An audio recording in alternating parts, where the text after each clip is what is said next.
Have you noticed the recent continuous depreciation of the Chinese yuan exchange rate? This has really scared some Chinese people. They are worried that the yuan will continue to devalue, so they have become enthusiastic about exchanging currencies. As a result, the long-lost foreign exchange scalpers have reappeared on the streets of Shanghai.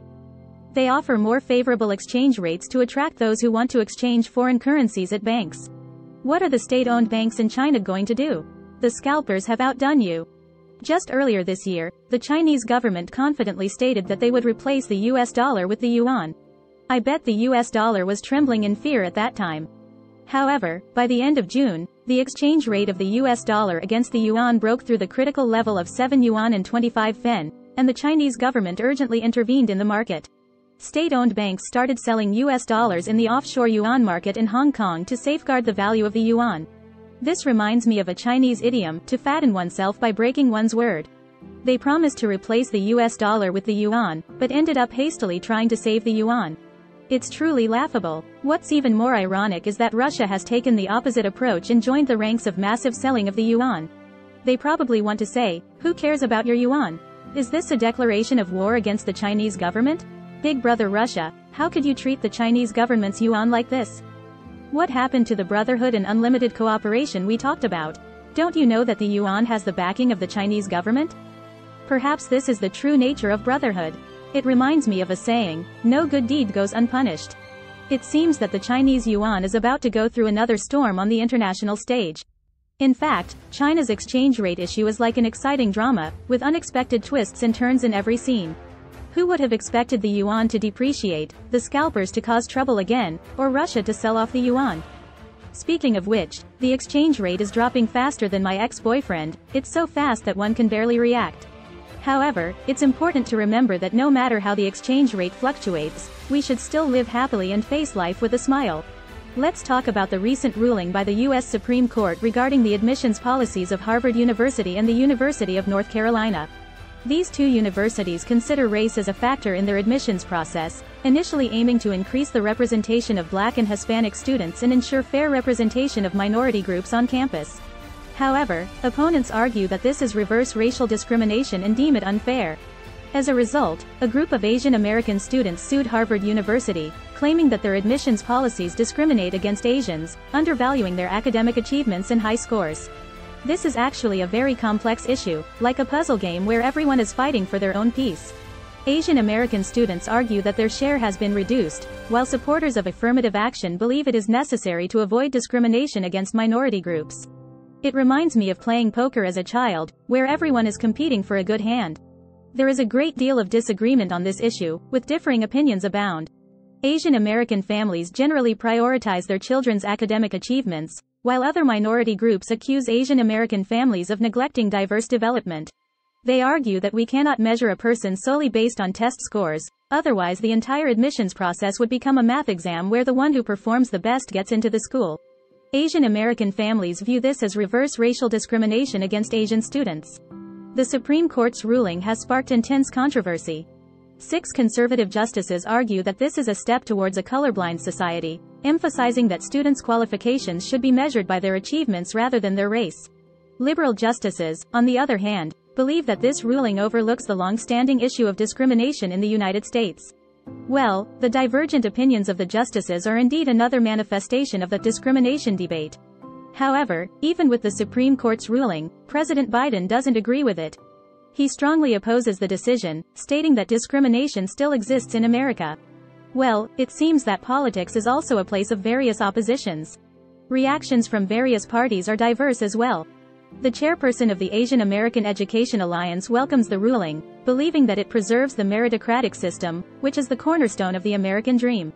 Another legislator expresses dissatisfaction, believing that this will create more barriers for low-income, refugee, or indigenous Asian American students in admissions.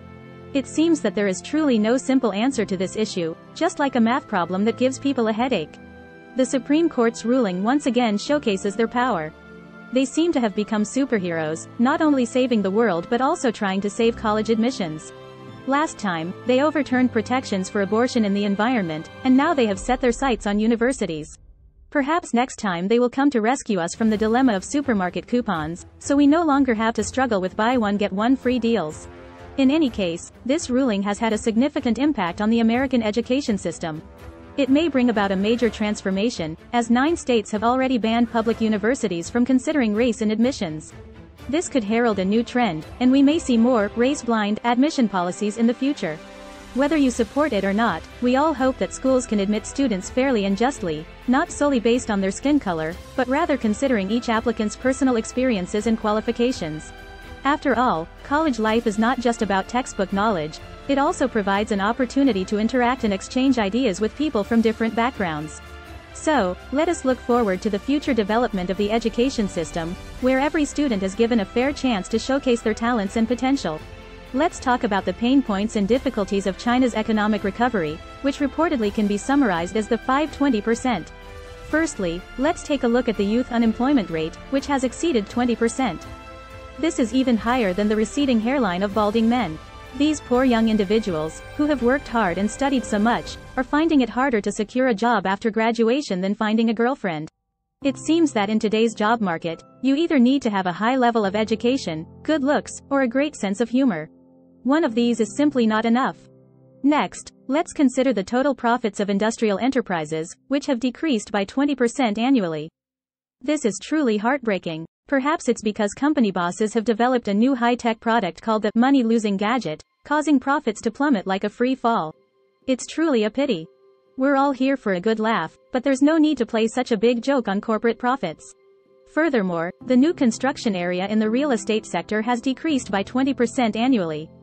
This is a heavy blow to those who aspire to buy a house. Do you want to buy a house?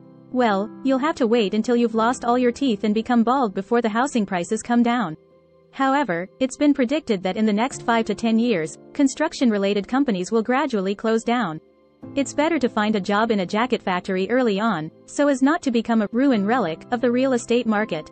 Let's not forget that local land transfer revenues have also decreased by 20% annually.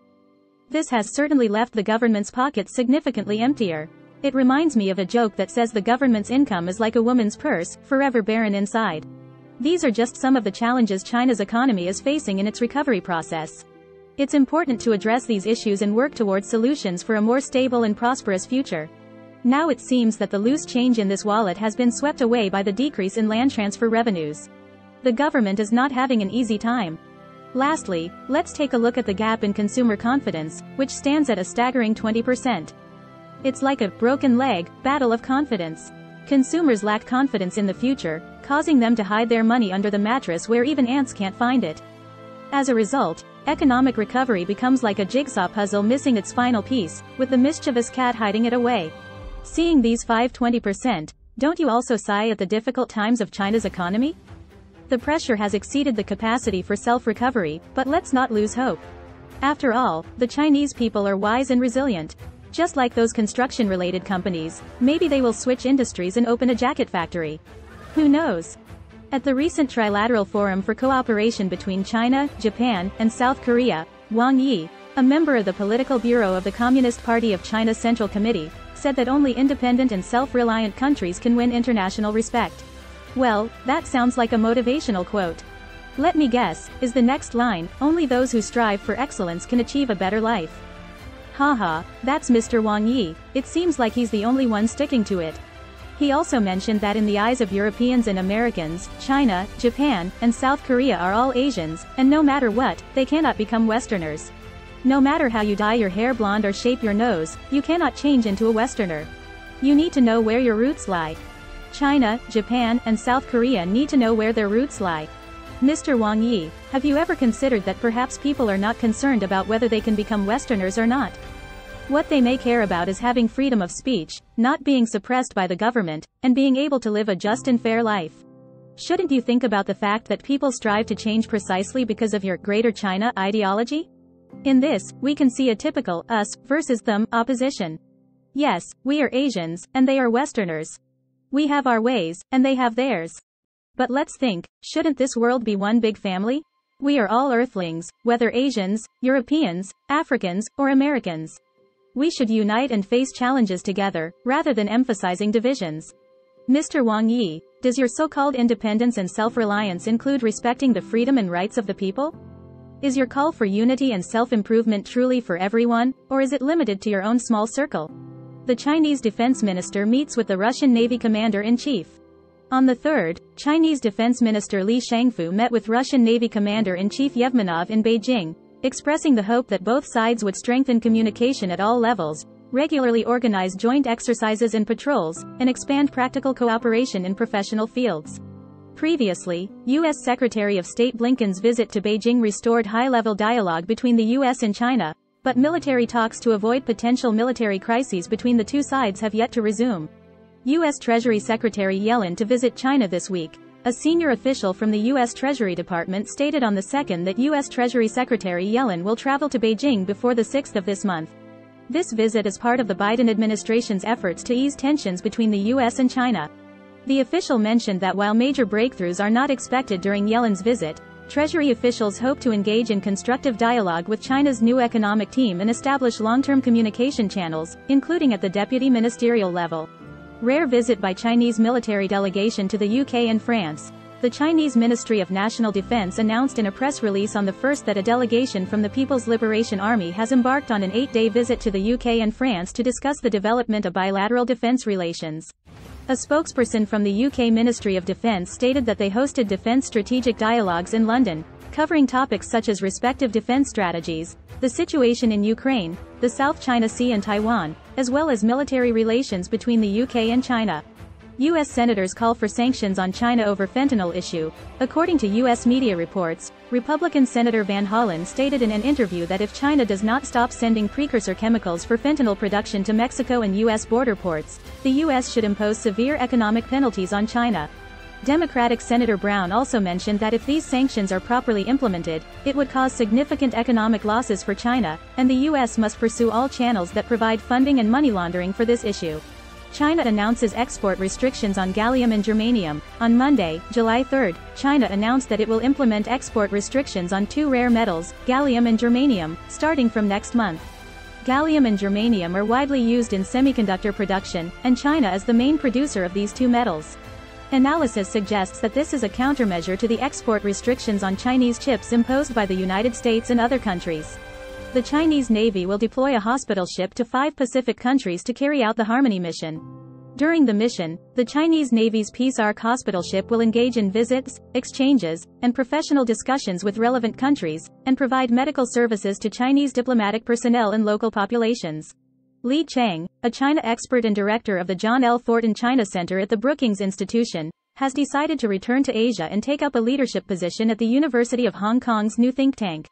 Although Li Cheng stated that leaving the United States was due to new opportunities, he revealed his personal frustration in the interview and how he was affected by anti-China sentiment within the United States. Li Cheng's return is another reflection of the current backdrop of the new Cold War between China and the United States. According to insiders, the Biden administration is preparing to restrict Chinese companies from using U.S. cloud computing services, which could further intensify the tense relationship between the world's two largest economies. As European companies' confidence in the Chinese market hits a historic low, their optimism about the development prospects of the Guangdong, Hong Kong, Macau Greater Bay Area has also significantly declined. However, most companies still express their willingness to stay in the southern region of China to expand their businesses. After 7 years of discussion, the European Commission has suspended efforts to have member states and parliament approve the investment agreement reached with China at the end of 2020, due to human rights concerns in the Xinjiang region. On July 2, the EU ambassador to China, Nicolas Chapuis, expressed regret over the lack of substantial progress in trade negotiations with Beijing. He also revealed that the EU-China high-level economic dialogue is most likely to take place in September, emphasizing that China is both a partner and a systemic competitor to the EU. Through a video conference, the Dalai Lama connected with over 2,000 followers in Taiwan, Singapore, Vietnam, as well as Muslims in Malaysia, stating, "My physical condition is very good, mainly due to the tranquility and inner happiness I feel. Based on my current situation, I believe I can live another 15 to 20 years without any problem." As China's youth unemployment rate continues to reach new highs, Chinese state media published an article discussing the phenomenon of slow employment, emphasizing that it is not a derogatory term and needs to be viewed from both perspectives. A restaurant in Sichuan, China, is under investigation by authorities for hosting a Big Eater challenge. According to Chinese media reports, the restaurant in Yibin's Suzhou district organized a competition where participants were required to eat 108 dumplings within a specified time. The faster they finished, the more rewards they would receive. Since South Korean national football team player Son Heung-min was detained for investigation on bribery charges in China, the incident has garnered continuous attention from various sectors in South Korea and the international football community. Beijing police reported that the suspect, a 25-year-old graduate of Renmin University of China named Ma, is accused of illegally obtaining personal information of some students from the university and engaging in other illegal activities. Ma has been criminally detained. Earlier, there were reports online that a 2019 graduate student from Renmin University had stolen personal information, including photos, of all the students on campus and created a ranking list based on their appearance. On June 30, during the 6th collective study session of the CPC Central Political Bureau, Xi Jinping coined new terms, soul vein, and root vein, which attracted attention both domestically and internationally. He stated, "The significant proposition of Marxism's Sinicization and modernization itself determines that we must never abandon the soul vein of Marxism or the root vein of excellent Chinese traditional culture." On the 3rd, Kai Shuquan responded publicly to allegations made by paparazzi about his alleged one-night stand with a woman referred to as C-Girl. He denied any forced abortion, stated that C-Girl was not a minor, and denied any involvement in illegal activities. Kai Shuquan's studio also announced that they have filed a lawsuit. Meanwhile, the mainland Chinese paparazzi proceeded with their scheduled live broadcast at 12:30, revealing that Kai Shuquan had another secret lover, Miss W. The Me Too storm in Taiwan's entertainment industry is still ongoing. TV host Huang Zijiao, who was deeply involved in the storm, apologized but went on to expose 13 artists by name. One of the victims is his ex-girlfriend, Di Shu. She has denied the allegations twice and has not updated her social media for over a week. Surprisingly, fans spotted her in Xiamen, Fujian Province, China, accompanied by her daughter and friends.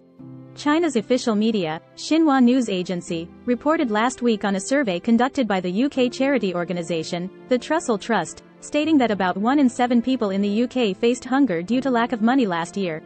This report received a lot of ridicule and mockery from Chinese netizens on social media. "Whoever messes with us won't have enough to eat," they joked. How many countries in the world can eat their fill? Only we can eat our fill. Hello everyone, I am your news anchor, Yali. We provide you with a one-stop service for China-related news every day. Feel free to leave comments in the comments section, and we will carefully read and reply to your comments. Remember to like, share, and subscribe to our channel. See you in the next episode. Take care everyone.